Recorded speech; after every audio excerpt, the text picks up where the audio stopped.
Okay, fantastic. So we'll talk about MySQL 8 today, and because that is a shorter version of my usual presentation, we will just scrap all the stuff which are for developers and only focus on ops.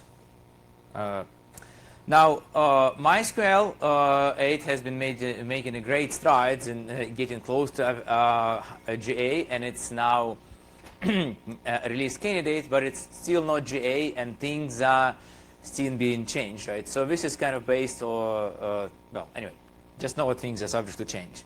And so to give a credit when a credit is due, I borrowed a lot of very nice pictures from Oracle team blogs, presentations, documentation, and so on. Okay, so what are nice things in MySQL 8 for ops people? Well, there are, I think, is a lot of great stuff which are in MySQL 8 in the areas of stability, high availability, performance, security, availability, and manageability. The first one which excites me a lot is a native data dictionary, right? And this is something that is very internal, but also very important, and I would say is about 10 years overdue at this point. Right? What is all about, right? And one folks in operations would care. Now, if you look at the MySQL before MySQL 8, it would store table information in what so-called FRM files, right? One file per table. And then if you use in a DB table, it would also store a copy of information in a system table space, right? The problem with such setup is what this data can be getting out of sync. For example, if you would have MySQL to crash just around time when you were doing alter table, you could have this data to be out of sync, and you have a lot of fun manually recovering that. It also would not be quite atomic, right? If you do the single drop table or a name table, right, that would either really succeed or fail unless you crash. But if you have some sort of more complicated scenarios, for example, if you have drop in several tables one after another, before MySQL 8, that would not be atomic statement. You could have two of them drop successfully, then one of them found to be non-existent, you get an error, right? Boom. Half-done statement, that is not really what you would expect from other statements, and MySQL 8 fixes that.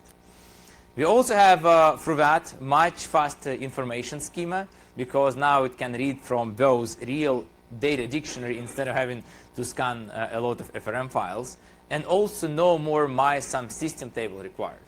And that is another reason why and how you can could potentially have non-transactional behavior in the future, right? You would be creating store procedure which goes in MySum tables, boom, you crash it at exactly that time, MySum tables corrupted, where the hell you're going to get there instead of store procedure, well, no one knows.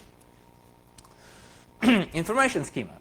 That is a great example here, and we can see this query with a join on information schema, which used to be pretty much unusable, right? Even with relatively modest amount of tables, it could take many minutes, and if you would go to a million table in this case, it would not complete even in 40 hours, right? Now MySQL 8 is able to handle that quite efficiently. And even if you have a million table, well, it would take a little bit of time, but 78 seconds, that's still usable, right? With such a large amount of tables. UTF-8, another area where MySQL 8 got a lot of focus, and why that is important, especially right now, right? Because even if you are using some of the Western languages and generally do not or did not need UTF-8 beforehand, then now we have in all the applications, we have what? Emojis, right? And emojis require really UTF-8. So if you are having kind of, millennial-friendly applications, then you need to use UTF-8 wherever you actually need support for languages which don't feel in Latin 1. And in MySQL 8, UTF-8 MB4 becomes default, and also a lot of performance work has been done to make MySQL much faster when it comes to UTF-8. I would also be talking about the case when MySQL 8 actually becomes slower, but that is typically when you use the Latin 19 character set. Now, a lot of work has been done about security as well in MySQL 8. There is support for roles. Now we have many different privileges instead of super privilege, right? Where you can, for example, give somebody access to restart the instance, but not necessary to do some maintenance, some other maintenance stuff. There is a password history, so you can say, hey, we don't allow you to set one of your previous passwords. Authentication, in this case, has become much more secure with SHA-2 authentication, which actually uses many rounds of SHA-2, right, for password hashing to make the brute force attack much more complicated. But it also it has a very specially optimized cached version, so it can authenticate very quickly at the same time. OpenSSL is now used both as community and enterprise edition, right? So there is no this kind of confusing differences in behavior and available options. And another thing I like is what now skip grants block remote connections. In the past, we see many users would get into security incident because they need to reset the password, they start MySQL skip grants, and they forget about that. And what they get? MySQL open to all the internet and now accepting connections with no password, right? Now, that's not going to work. If you're resetting the password, it will be only MySQL accessible locally for until you recover your password and restart it back in a normal way. Encryption is also improved. In MySQL 5.7, there is a great start in the encryption which does encrypt InnoDB table spaces, but that would not encrypt things as your redo logs and undo logs stored in the system table space. In MySQL 8 fixes that, so all the information stored in the database is being encrypted. Another thing, persistent after increment. Another thing I would say about the 10 years overdue, right? So now, in this case, you would not have a case where your after increment value can be reset, to something else in some scenarios, right? And you would not be have a chance to get the duplicate IDs and stuff like that. After manage and do table space.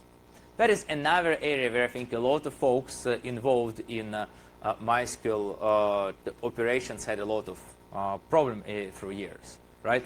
What would happen before is if you have some expensive update queries or just a select query which was running for a long time, and other queries created a lot of undo space in InnoDB, you could have that space being sort of, let's say, stuck forever in the system table space, and the only way kind of to get it back would be to recreate your database.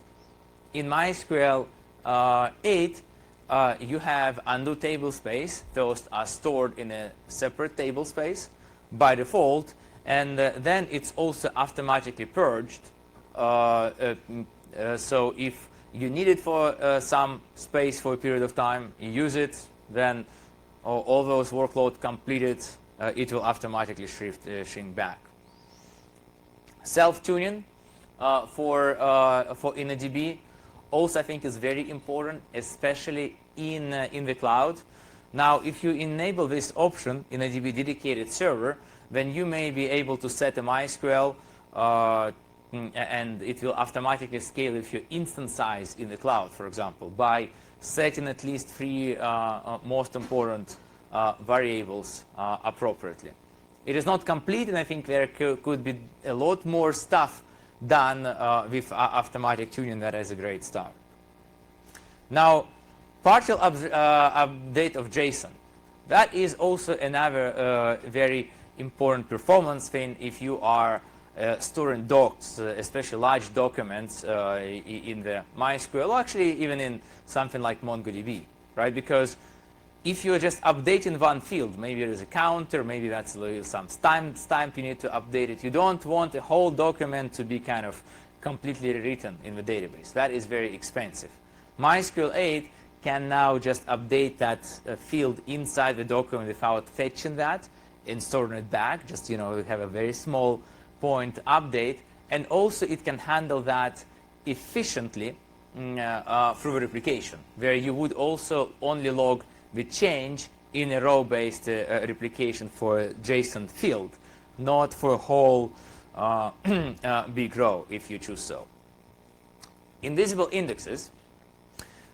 Invisible index, that's another feature I filed many years ago. And the problem with the indexes is they're easy to add, but they're hard to drop, because it's hard to be quite sure what that index is really not needed by your application. And if you drop an index which you turned out you actually need, then you often would have queries run so slow it will cause you downtime, and then it may take you many hours to go ahead and rebuild that index back, because that's expensive, right? Now what now you can do with MySQL is instead make that index invisible, so it will be still maintained but not used by the optimizer. And if you spot what there are some queries you still have which need it, you can make it visible back instantly, right? And if it's actually not needed, you can drop it in a week or a month or wherever you think is appropriate. Simply table storage engine. That is actually one of the things how UTF-8 was optimized.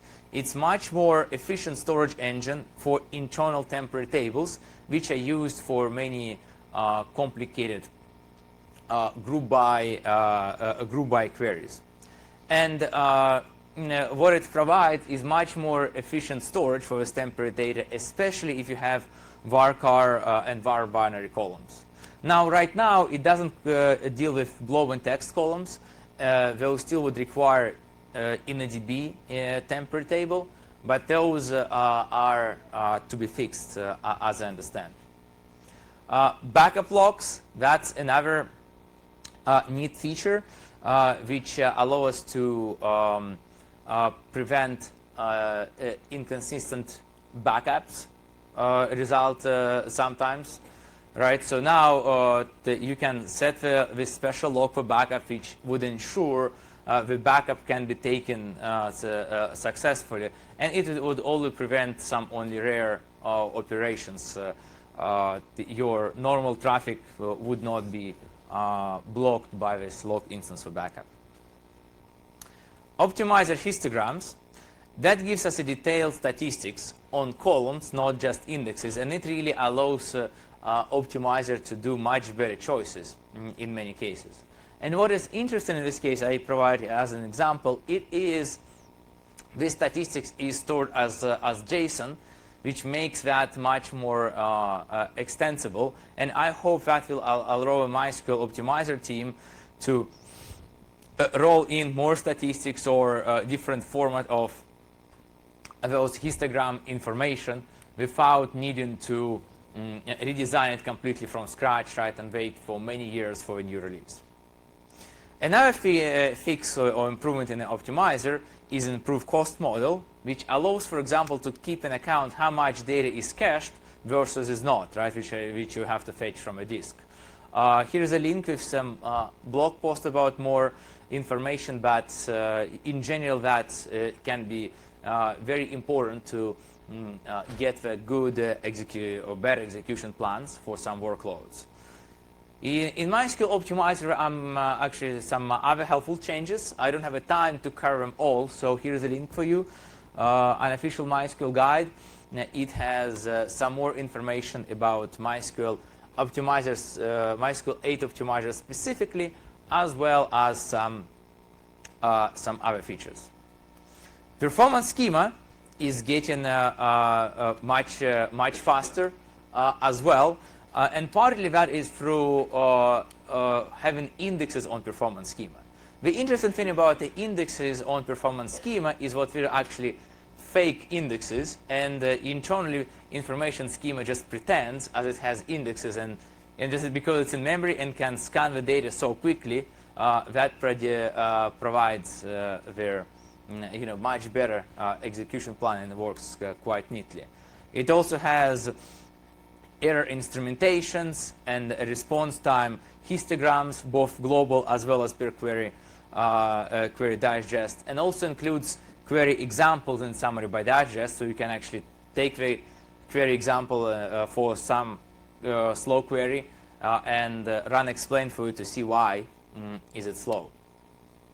Here is example of a performance schema performance, right? Looking through the built-in sys session table, which was designed as a sort of better show process list, but unfortunately in 5.7 it wasn't usable with large number of sessions. So like 1,000 sessions would take like 30-40 seconds. That's not as much as you probably would want to wait for a show process list. Now you can see it takes a second or two, even if there is a large number of sessions available. Remote management features.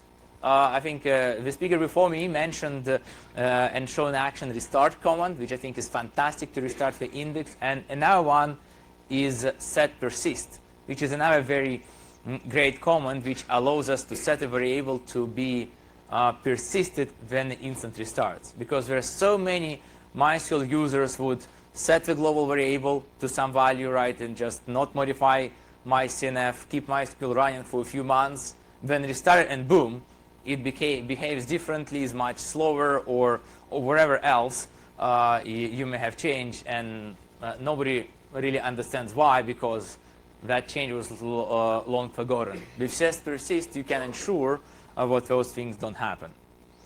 MySQL also assumes defaults is SSD right now, which is great. Not a lot of things are done for that as of yet, but that is good, to change in direction at least. MySQL is also prepared to be able to ask as a replication master. By default, bin log is enabled, log slave updates enabled, and log expire by default, right? So you don't need to do anything, right, to prepare that to be usable for configuration. Query cache is removed, right? So if you need the query cache, then you probably should be looking at proxy SQL, right? Or you may have some other caching solution in place already. Native partitioning.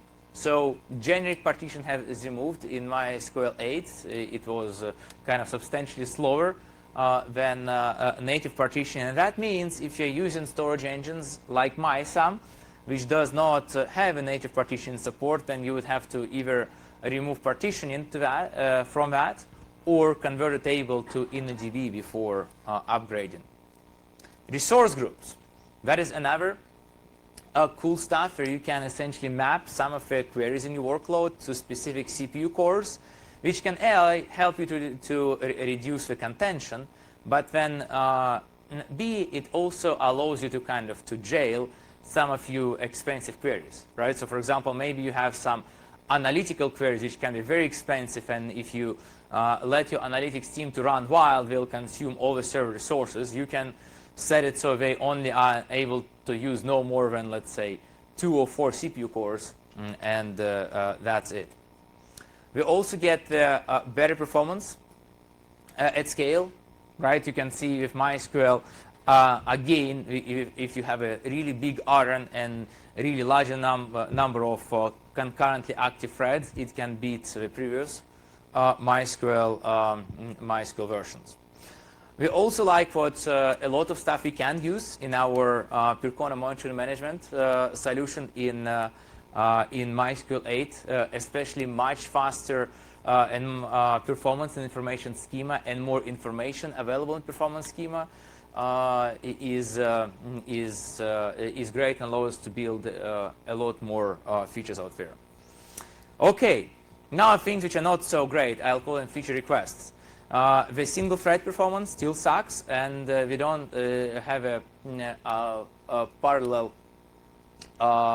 query support as of yet, right? And hopefully that will get to roadmap sometime soon. Here is the graph, right, from the champion of MySQL single thread performance, Mark Callaghan, right? And actually, I cherry-picked one with the worst regression, right, guilt as charged. But you can see what for some cases we have less than half performance of in MySQL 8 as we had in MySQL 5, right? So I think that is something we would like to see some reverse, right? And it doesn't have to be this way. There is another database which is called SQLite, which is able to both add the new features in the new releases as well as have single thread performance being better release after release. And the last thing, if you guys are interested in much more information about MySQL 8 and MySQL and other open source database in general, we welcome you to come to Santa Clara in the United States. We'll have a Percona Live conference out there. Just want to let you know. And that's it. And I think I still have a whole 3 minutes for questions. Right, Fred?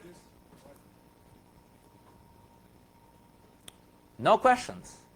Yes.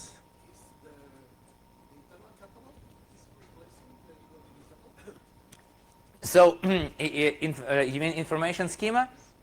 Well, yes, pretty much instead of InnoDB internal data dictionary, right, and the FRM files, now we'll have just one data dictionary.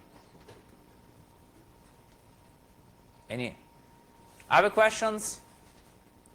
Thoughts?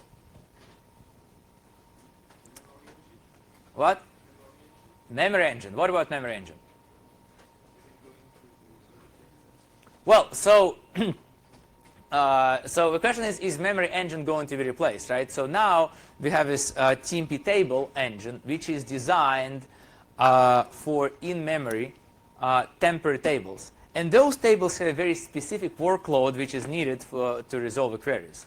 Now, wherever that engine is going to be at a future time exposed for general purpose use, I honestly don't know. Okay, well, thank you. Yes, let's make space for Sveta.